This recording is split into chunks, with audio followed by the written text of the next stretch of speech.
Hey everybody, just a quick message before the video starts. Firstly, I want to thank the author for allowing me to read this for free, as it is one of the only stories on the NoSleep subreddit that has made me cry. I'm embarrassed to say it. But also, I want to promote their book called First Do No Harm. While I may name them as Byfeld's Disciple, they go by P.F. McGrail for this book, so I just want to let you guys know that Byfeld's Disciple and P.F. McGrail are the same person. So, this is also a horror novel, and you can buy it as a Kindle or paperback. I believe it's $3.99 for the Kindle and $12 for the paperback. Pretty reasonable price, and it looks like a really cool book. And I just wanted to throw that out there and promote them because they were so kind as to let me read this story. So thank you once again, and I hope you guys enjoy the story. And make sure to get your tissues.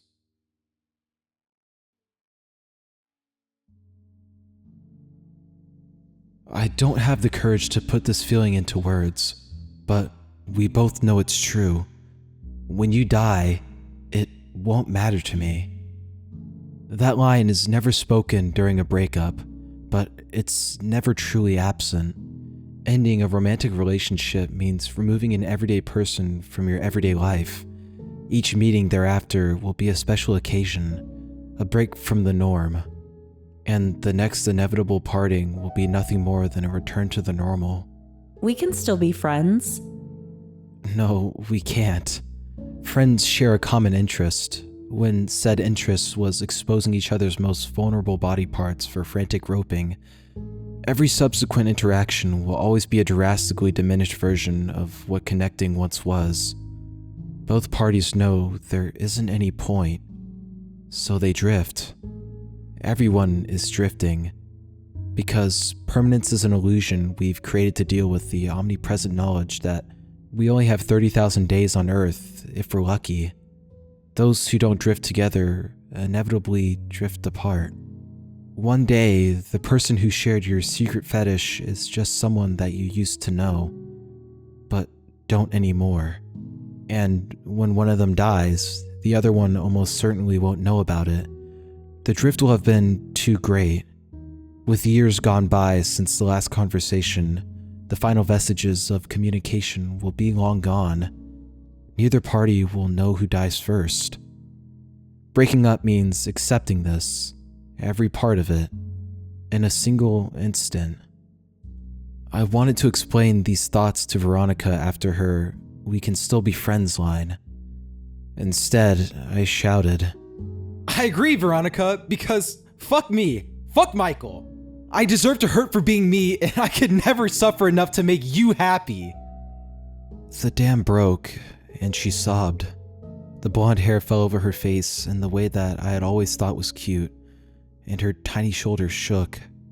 That had always been my cue to hold her tight and kiss the base of her neck, but I let her shake all alone while I stared down at my interlocked fingers.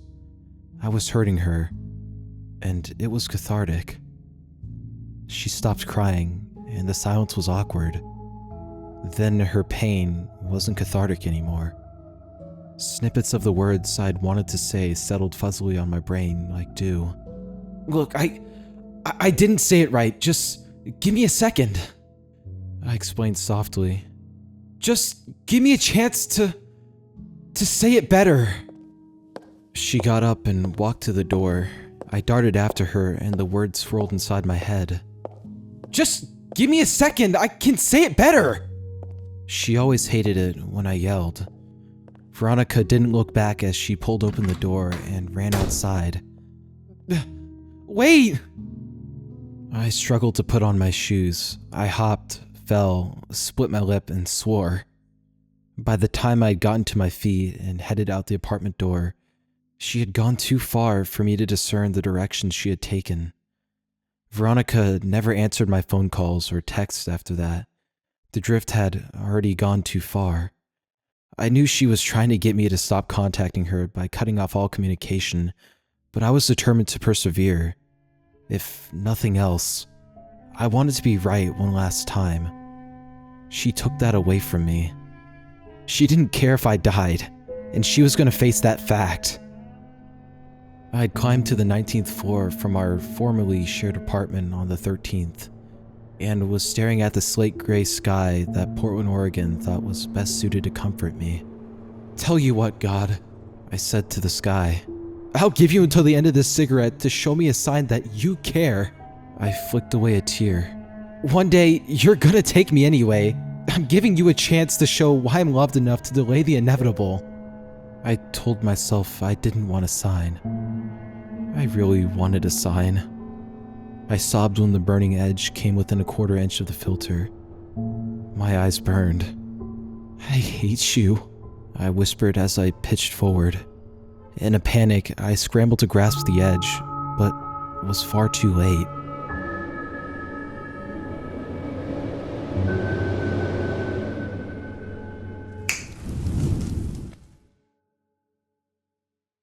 A spark illuminated a face, and I was afraid. He was lean, nearly gaunt. His countenance was far too wise for the smile that he was faking. The sandy blonde hair was deliberately unplanned. He wore a dark coat with the collar flipped up past his ears. The spark was a cigarette perched delicately between his lips, the smoke slightly obscuring his features. "Who are you?" I asked in breathless shock. So many people want to know that, Sojourner. Why not concern yourself with the same question? I looked for a response, but found none. He breathed deeply from the cigarette, then let the smoke out slowly. But names allow us to pretend we understand the people whose history we'll never know. If I say, Veronica, how does that make you feel? Adrenaline and nausea flowed through me. Did you know she's already fucked another man? What does the name Trevor mean to you? The nausea and my heart rate both doubled. But they're just names, Sojourner. You will never know those people. That's true. And you hate the fact that you knew it before I told you. His fake smile offset his forlorn inflection, and I gave up trying to understand. The man sighed. When I sat in the fourth corner of Delhi, watching the Trinity balance the scales, someone called me Agni.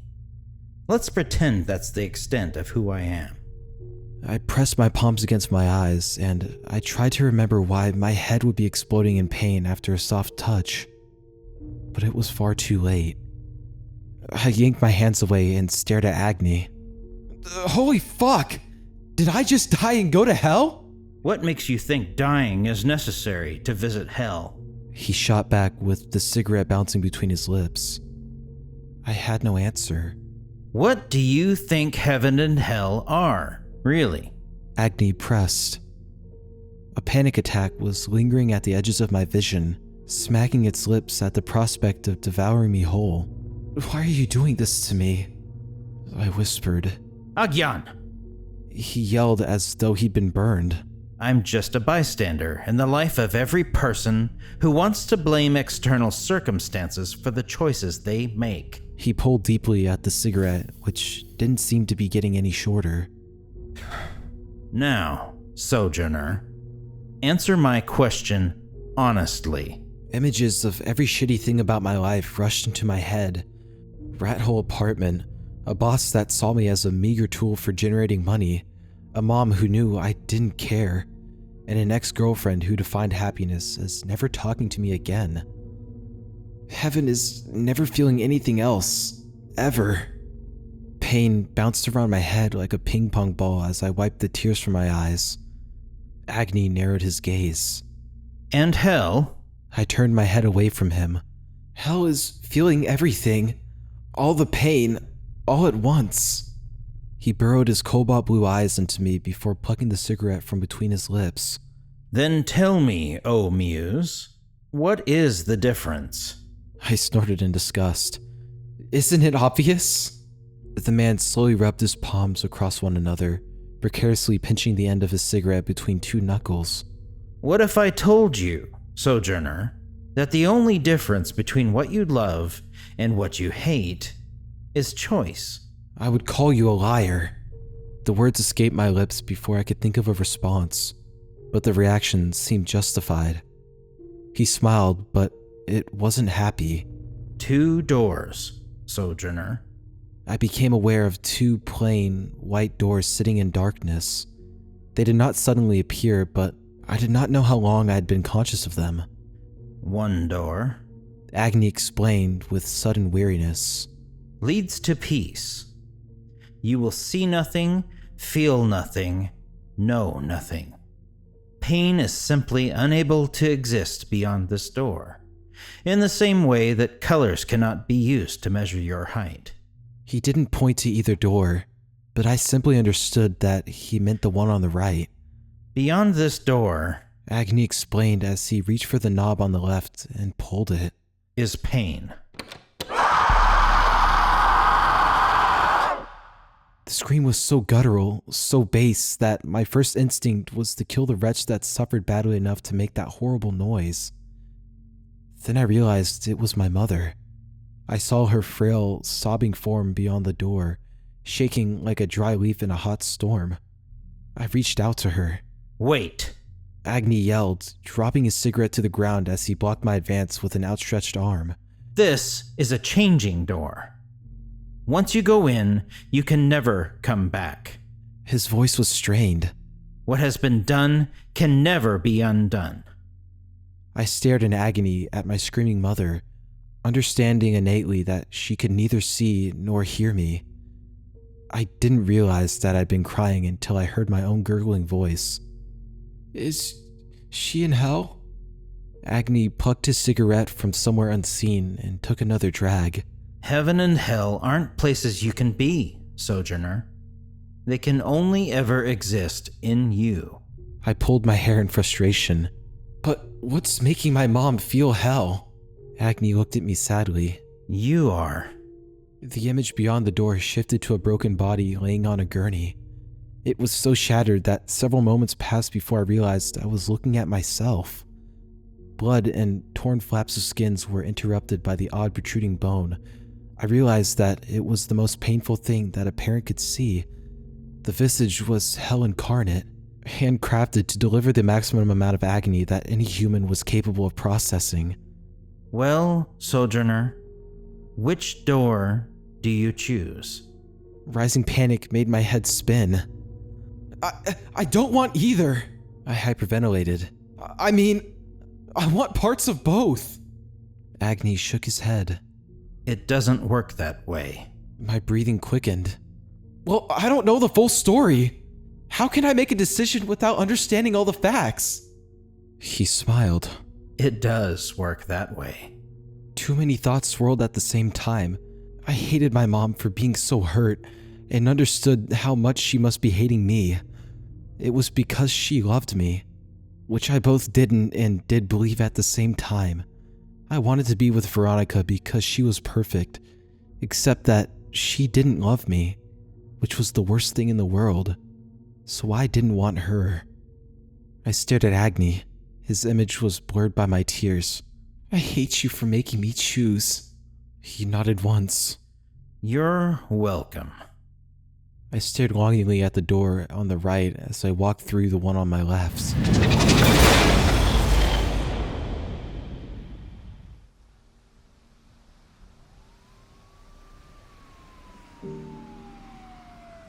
Skin-shattering pain wrapped me like a blanket made of hurt. Tiny pinpricks of agony licked every crevice of my body as icy fire shredded nerves I had not thought capable of feeling so much. I gasped. Mom screamed. She lunged at me. Stay back. A disembodied voice called from above me. He's been through hell, and he still has a long way to go. I had landed on an awning and bounced into a cluster of bushes. The fall was so high that I'd broken both femurs, both tibias, my left arm in 5 places, my right arm in 6 places, and had more broken ribs than whole ones. Mom had to care for me around the clock, which is something that she had not needed to endure since I was a year old. It didn't make any sense. The fact that I was great enough to evoke hell in someone was a heaven that I'd resigned myself to never experiencing. She had to sacrifice all of her favorite things to care for me at all hours. That didn't make any sense either. Giving up the things that had defined her life brought Mom a joy that I'd never truly seen. "I'm sorry," I mumbled through a mouth of broken teeth. I love you too. She answered. I cried after wondering if I'd ever be whole again, and stopped crying when I'd considered that I'd never been whole in the first place. I wanted to ask Mom if Veronica ever reached out to her, but never went through with it. We die in parts, and it happens too quickly. It's best to keep the living pieces whole. Mom fed me applesauce. It spilled on my scruffy chin and raggedy t-shirt. The entire affair was far beneath the dignity of what I'd expected at this stage in my life. "Why don't you hate me?" I asked as she wiped my face like she did when I was a baby. Mom stared at me in silence for a while. You've given me a way to hurt. That's all you ever were. She sighed and squeezed my hand. I never told you about your father. She pressed, her breath catching. "Yes, you did," I whistled through broken teeth. "He left you after finding out you were pregnant." She wiped her eye. I lied. She heaved with a trembling breath. He never knew about you.